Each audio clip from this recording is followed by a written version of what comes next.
ಮೂಗದ ಮೇಲೆ ಕನ್ನಡಕ ಕುಂತ್ಕೊಂಡ್ರೆ ಅವ್ರ ಬದುಕು ನಡೀತವೆ, ಇಲ್ದಿದ್ರಿಲ್ಲ. ನಿಜಕ್ಕೂ ನಮ್ಮ ಹಳ್ಳಿಯವರ ಆ ಒಂದು ಮಾತುಗಳಿದೆಯಲ್ಲ, ಅದನ್ನು ಗಮನಿಸಿದಾಗ ಸಮಾಜಕ್ಕೂ ಕೂಡ ನಾವು ಹೇಗೆ ಕುಟುಂಬದಿಂದ ಕಣ್ಣು ತೆರೆದು ಅದ್ರ ಕಡೆ ನೋಡಬೇಕು ಅನ್ನೋದು ಗೊತ್ತಾಗುತ್ತೆ. ಅದಕ್ಕೆ ಅಂಥದ್ದನ್ನೆಲ್ಲ ಅವ್ರ ಕಷ್ಟಗಳನ್ನು ಸುಖಗಳನ್ನೆಲ್ಲ ಹಾಡಿನ ರೂಪದಲ್ಲೇ ಹಾಡ್ಕೊಂಡು ಬಂದು, ಅದಕ್ಕೆ ನೋಡಿ, ಒಂದು ಮಲ್ಲಿಗೆ ಹೂವು ನೀವು ಗಮನಿಸಿ, ಒಂದು ಮಲ್ಲಿಗೆ ಹೂವು ಇನ್ನೊಂದು ಪಕ್ಕ ಒಂದು ಮಲ್ಲಿಗೆ ಹೂವು ಇರುತ್ತೆ. ಅದು ಯಾವತ್ತಾದ್ರೂ ಒಬ್ಬರ ಮುಖ ಒಬ್ಬರು ನೋಡೋದಂತ ಹಿಂಗನ್ನತ್ತ. ಮಲ್ಲಿಗೆಯ ಹೂವೊಂದು ಮಲ್ಲಿಗೆಯ ಮೇಲ್ವರೆಗೆ ಮಾತಾಡಿದಂತಿರಲಿ ಅನುರಾಗ ರೀತಿ. ಅದಕ್ಕೆ ಗೀತಾಶಾಸ್ತ್ರಿ ತುಂಬ ಚೆನ್ನಾಗಿ ಬರೆದಿದ್ದಾರೆ. ಕುಟುಂಬದಲ್ಲಿ ಮಾತಿಗೆ ಮಾತು ಸೇರಿದರೆ ನುಡಿ, ತಾಕಿದರೆ ಕಿಡಿ. ಯೋಚನೆ ಮಾಡಿ. ಸಮಾಜಕ್ಕೆ ಮರಗಳ ಘರ್ಷಣೆಯಿಂದ ಕಾಡಿಗೆ ಬೆಂಕಿ, ಮತಗಳ ಘರ್ಷಣೆಯಿಂದ ನಾಡಿಗೆ ಬೆಂಕಿ.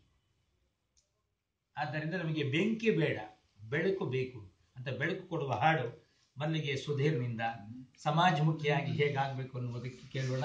ಈಗ ಸಮಾಜ ಕುರಿತು ನಾವು ಮಾತಾಡೋದಕ್ಕೆ ಬರ್ತಾ ಇದ್ದೀವಿ, ನೀವು ಕೊಡ್ತಾ ಇದ್ದೀರಿ, ಕಿವಿಗೆ ಸೊದೆಯಾಗಿದೆ. ಅವನ ಹಾಡು ನಮಗೆ ಮನಕ್ಕೆ ಸಂತರ್ಪಣವಾಗಿ.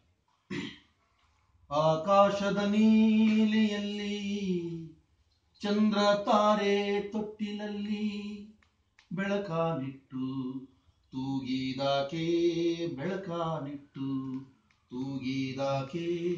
ನಿನಗೆ ಬೇರೆ ಹೆಸರು ಬೇಕೆ, ನಿನಗೆ ಬೇರೆ ಹೆಸರು ಬೇಕೆ. ಸ್ತ್ರೀ ಎಂದರೆ ಅಷ್ಟೇ ಸಾಕೆ, ಸ್ತ್ರೀ ಎಂದರೆ ಅಷ್ಟೇ ಸಾಕೆ.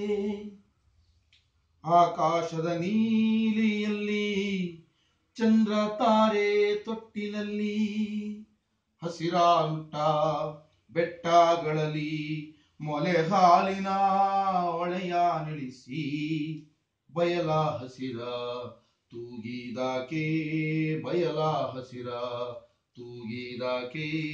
ನಿನಗೆ ಬೇರೆ ಹೆಸರು ಬೇಕೆ, ಸ್ತ್ರೀ ಎಂದರೆ ಅಷ್ಟೇ ಸಾಕೆ.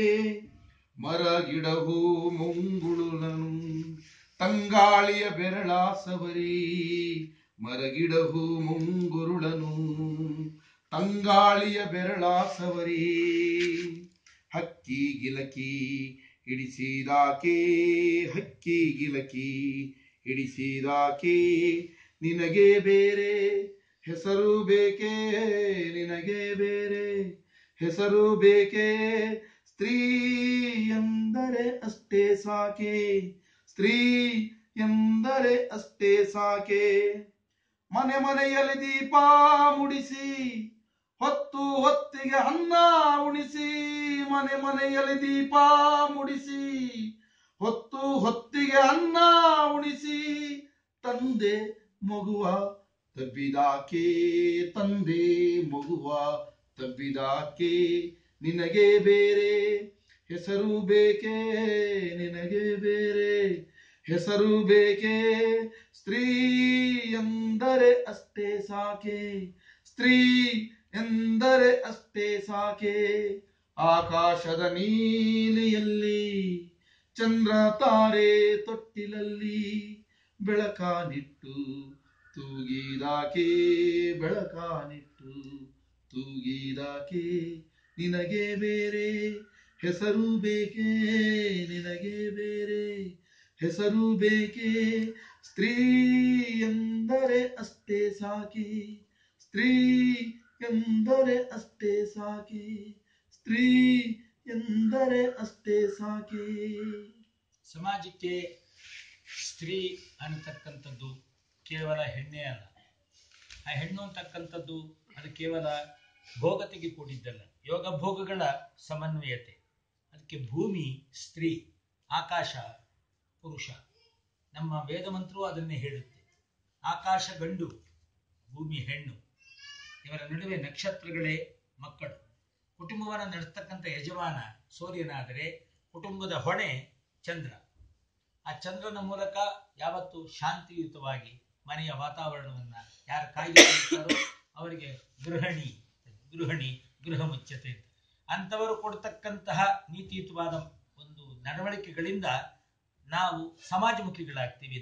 ಅದಕ್ಕೆ ಸಮಾಜಮುಖಿಯಾಗಿಸ್ತಕ್ಕಂಥದ್ದು ಯಾರಪ್ಪ ಅಂತ ಹೇಳಿದ್ರೆ ಮನೆಯ ಹೆಣ್ಣೆ, ಅವಳೆ ತಾಯಿ. ಅದಕ್ಕೆ ನೋಡಿ ಪತ್ರ ಬರೆಯುವಾಗ ಇವತ್ತೆಲ್ಲ ನೀವು ಬರಿತಾ ಇದ್ದೀರಿ, ಹಚ್ಚಾಕ್ಬಿಡ್ತೀರಿ, ಹೆಸರು ಬರಿತಾ ಇಲ್ಲ, ಹೆಸರೇ ಸಾಕೆ ಎಂದು.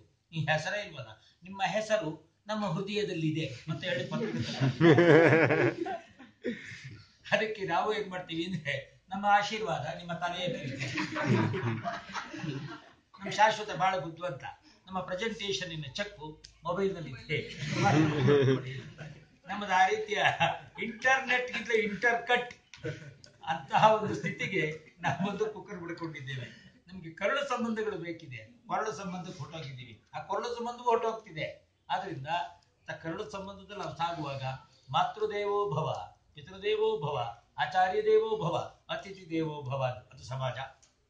ಅಂತಹ ಒಂದು ಸಮಾಜಮುಖಿ ಆಗೋದಕ್ಕೆ ನಾನು ತಿರುಗಿ ಒಗಟುಗಾರಿಗಳ ಗಣಿಯಾಗಿರ್ತಕ್ಕಂಥ ಚಂದ್ರನ್ನವರಿಗೆ ಚಂದ್ರನ ಮೇಲೇನೆ ಒಂದು ಹಾಕೊಂಡು ಕೊಡ್ತಾ ಕೂತಿದ್ದೀನಿ, ಒಂದು ಒಗಟು ಹಾಕ್ತೀನಿ, ಉತ್ತರ ಹೇಳಬೇಕು. ಅಷ್ಟಮುಖದ ಬಾಲೆ ಬಹಳ ಚೆಲ್ವಿಕೆಯು, ಅಷ್ಟಮುಖದ ಬಾಲೆ ಬಹಳ ಚೆಲ್ವಿಕೆಯು, ಅಷ್ಟಮೀ ಚಂದ್ರನಂತೆ ಆಕಾರ ಉಳ್ಳವಳು, ಮೊದಲಕ್ಷರ ಹು, ಕಡೆಯಕ್ಷರ ಹು, ಹೂರಣ ಕಡುಬು. ಆಗಸ್ಟ್ ತಿಂಗಳು ಬರ್ತಿದ್ದ ಹಾಗೇನೆ ಹಬ್ಬ ಬರುತ್ತೆ. ನಮ್ಮ ಮಕ್ಕಳಿಗೆ ಎಷ್ಟು ಮಟ್ಟಿಗೆ ಕುಟುಂಬದಲ್ಲಿ ನಾವು ಶಿಕ್ಷಣ ಕೊಟ್ಟಿದ್ದೀವಿ ಅಂದ್ರೆ, ಆಗಸ್ಟ್ ತಿಂಗಳನ್ನು ಹಬ್ಬ ಬರುತ್ತೆ. ಯಾವ್ದು ಆಯುಷ್ಮಾನ್ ಅದೇ 2 ಮೆಂಬರ್ಸ್ ಬರ್ತಾರಲ್ಲ, ಅದಲ್ವಾ? 2 ಮೆಂಬರ್ಸ್. ಅವ್ರಿಗೆ ಏನಾಗ್ಬೇಕು, ಅವರು ಗಂಡ ಹೆಂಡತಿ ಅಂದ್ರೆ ಯಾರು, ಗೌರಿ ಗಣೇಶ ಅಂದ್ರೆ ಅಷ್ಟರ ಮಟ್ಟ ಸ್ಥಿತಿ ತಂದಿದ್ದೀವಿ. ಹೇಳಿದ್ದು ಹುಡುಗರಾಡಿರುವ ಮಾತು, ಅದಕ್ಕೆ ಕಾರಣ ಯಾರು? ನಾವೇ ನಾವೇ ನಾವೇ. ಮನೆ ಒಳಗೆ ಲಕ್ಷಣ ಇಲ್ಲ, ದೊರಕತಕ್ಕಂಥ ಜಾಗದಲ್ಲಿ ಶಿಕ್ಷಣ ಇಲ್ಲ, ಎಲ್ಲ ತಕ್ಷಣನೇ ಆಗ್ಬೇಕು. ಅಂತಸ್ತತ್ವ ಕಳ್ಕೊಂಡ್ಬಿಟ್ಟಿದೆ. ನಮ್ಮನೆಯ ಮಕ್ಕಳಿಗೆ ಕುಟುಂಬದಲ್ಲಿ ಶಿಕ್ಷಣ ಕ್ಷೇತ್ರದಲ್ಲಿ ಪರೀಕ್ಷೆಗೆ CC ಕ್ಯಾಮೆರಾ ಇಟ್ಟರು ತೆಪ್ಪಕ್ಕೆ ಕುಕ್ಕರ್ ಬಡ್ಕೊಂಡಿದ್ದೀವಿ ನಾವು. ನಮ್ಮನೆ ಮಕ್ಕಳಿಗೆ ಆತ್ಮವಿಶ್ವಾಸ ಇಲ್ವಾ ಬರೀತಾರೆ ಅಂತಕ್ಕಂಥದ್ದು? ನಮ್ಮನಿಗೆ ಇಲ್ವಲ್ಲ. ಎಲ್ಲ ಯಾಕೆ ಹೀಗಾಗುತ್ತೆ ಅನ್ನೋದಕ್ಕೆ ಶಾಶ್ವತ ಬಹಳ ಚೆನ್ನಾಗಿ ವಿವರಿಸಿದ್ದಾಯ್ತು. ನಾಗಶ್ರೀ ಬಹಳ ಚೆನ್ನಾಗಿ ಕೊಟ್ಟಿದ್ದಾಯ್ತು. ನನ್ನ ಮಾತು ತುಂಬಾ ದೀರ್ಘ ಆಗುತ್ತೆ, ಕಡಿಮೆ ಮಾಡಿಕೊಂಡು ಅವರಿಗೆ ಮಾತಿಗೆ ಅವಕಾಶ ಕೊಡ್ತಿದ್ದೀನಿ. ಈ ಕೂತಾಗ ಏನಾಗುತ್ತೆ, ಇದು ನೆನಪಾಗ್ಬಿಡುತ್ತೆ. ಆ ಹಂಚ್ಕೊಳ್ಳುವಾಗ ನಿಮ್ ಕಿವಿಗೆ